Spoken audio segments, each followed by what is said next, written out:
Hey everyone, and welcome to another jobless tutorial on how to make a custom map for Halo Custom Edition. Today we're going to be covering the actual map making itself. So, yeah, let's get started.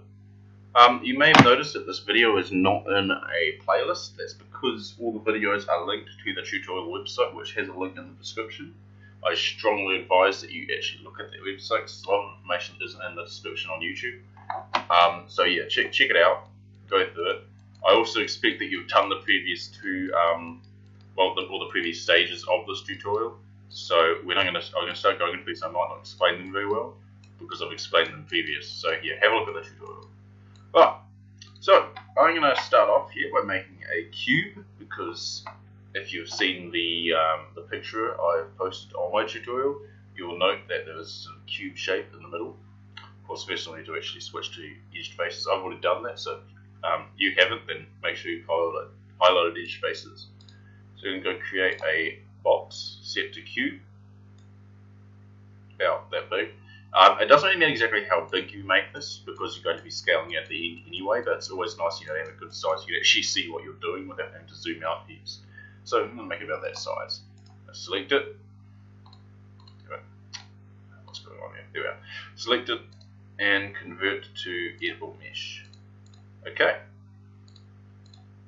I'm just going to flip this now. Here we are. Okay. So that's the first step in making our project. Now what we've got to do is we've got to select the two opposing edges here.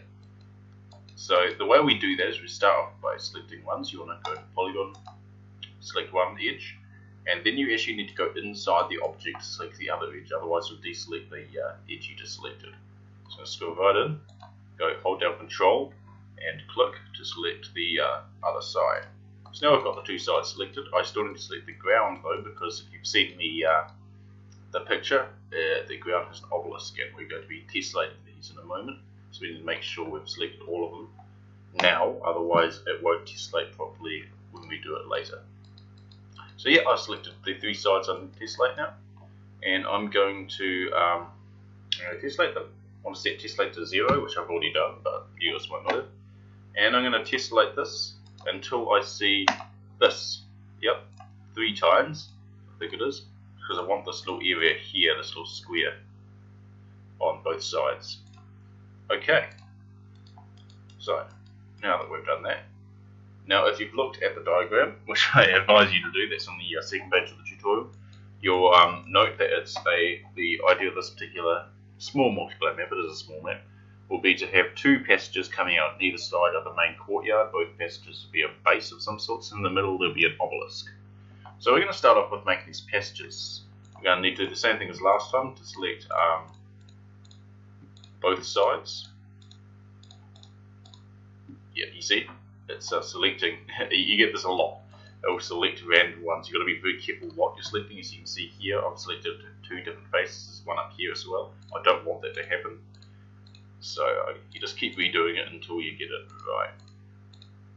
And you can tell you've selected only the faces you can see, because it'll only be one of these yellow XYZ line things here. If there's 2, that means you selected faces that aren't joining those spaces. So you might have selected some over here and some over there, and then you'll get 2 of those lines. So anyway, that's one, and now we're going to do the same to the other side. Make sure you've got the right squares here. Where are we? Yeah, these ones.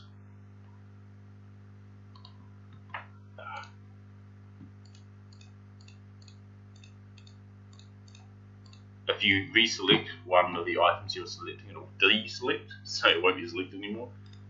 So make sure that you be very careful what you select. So you can see now we've got 2 of these little yellow lines. We've selected 2 different sets of what we call polygons. So each one of these triangles is known as a polygon 3D modeling.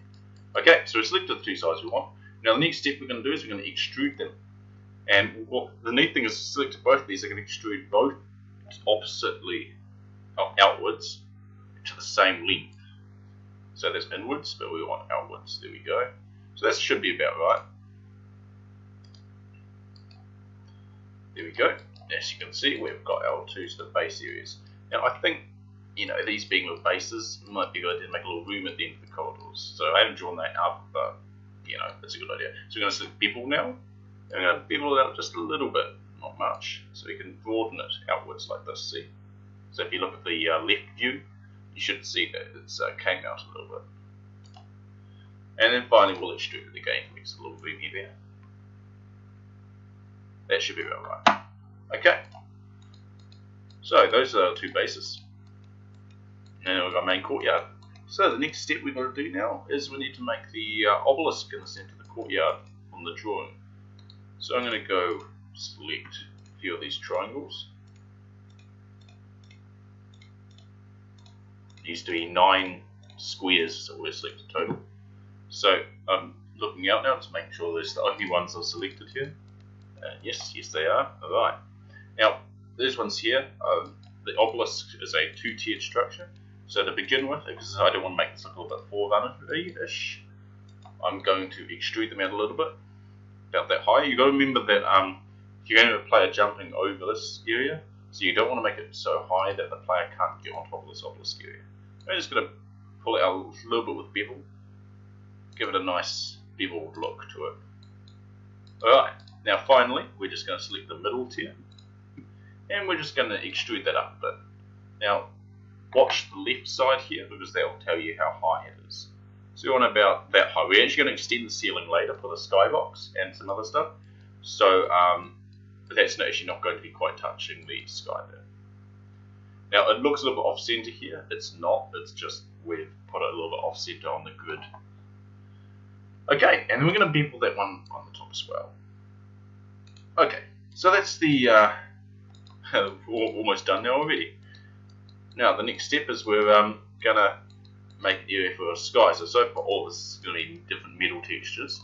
The sky though is going to use the unique sky texture, which works a bit differently from ordinary textures, although it applies the same in Gmax.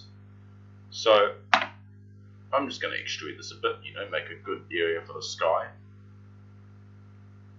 Oh wait, actually no, not quite yet, no. So bevel it first, bevel it up a little bit and out a little bit, so it looks like it's been beveled. When you look down from it, that'll appear to be where the metal ends, as it were. And just makes it a little more finish, you know, less Doom-like really. And then we'll just extrude this up a little bit. So there we are. That's our 3D model complete. Wasn't too hard. So yeah, that's where I'll leave you guys. So next time we'll be doing the texturing on this model. I'll see you guys then. Stay tuned.